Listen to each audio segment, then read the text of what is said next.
On September 30th, 1968, the first 747 was rolled out of the custom-built Everett plant, the largest building by volume in the world.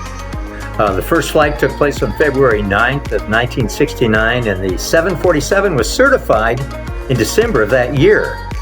It entered service with Pan Am on January 22nd, 1970. The 747 was the first plane dubbed the Jumbo Jet.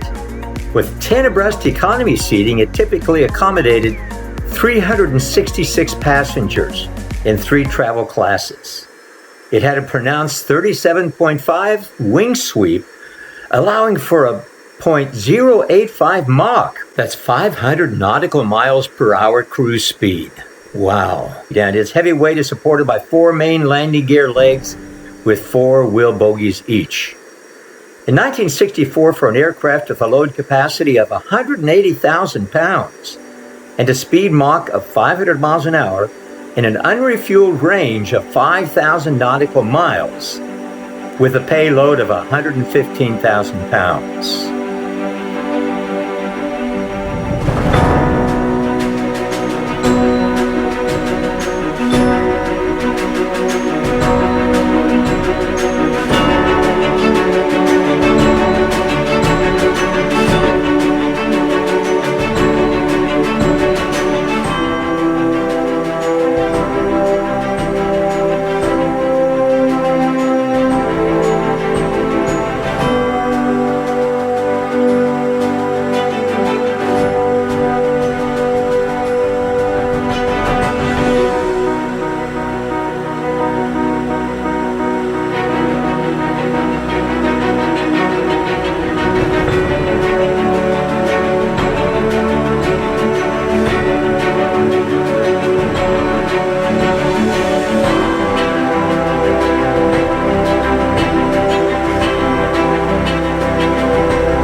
One trip, the president of Pan American World Airways, called Pan Am, one of their most important airline customers, asked Boeing to build a passenger aircraft more than twice the size of the 707. During this time, airport congestion worsened by increasing numbers of passengers carried on a relatively by small aircraft became a problem that Tripp thought could be addressed by larger new aircraft like the 747. In April of 1966, Pan ordered 25 747-100 aircraft for $525 million, a lot of money in that time.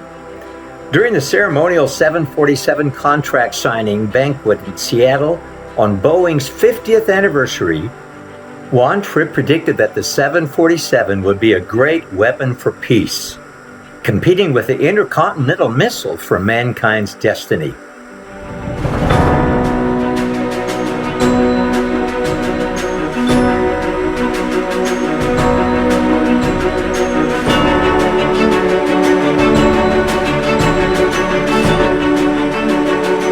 After several studies, the stretch 747-8 was launched on November 4th, 2005, and first delivered in October of 2011. The 747 is a basis for several government and military variants, like the VC-25 called the Air Force One, or the E-4 Emergency Airborne Command Post, and some experimental test beds like the Shuttle Carrier aircraft. By June of 2019, 1,554 aircraft had been built, with 20 747-8s, the 400-seat capacity design, remaining still on order. Airbus competed with later variants with the heaviest version of the A340 until surpassing the 747 size with the Airbus A380. Introduced in 2007. This aircraft has been a royal aircraft, one of the most beautiful ever designed by Boeing. How many of us have enjoyed flying in the 747.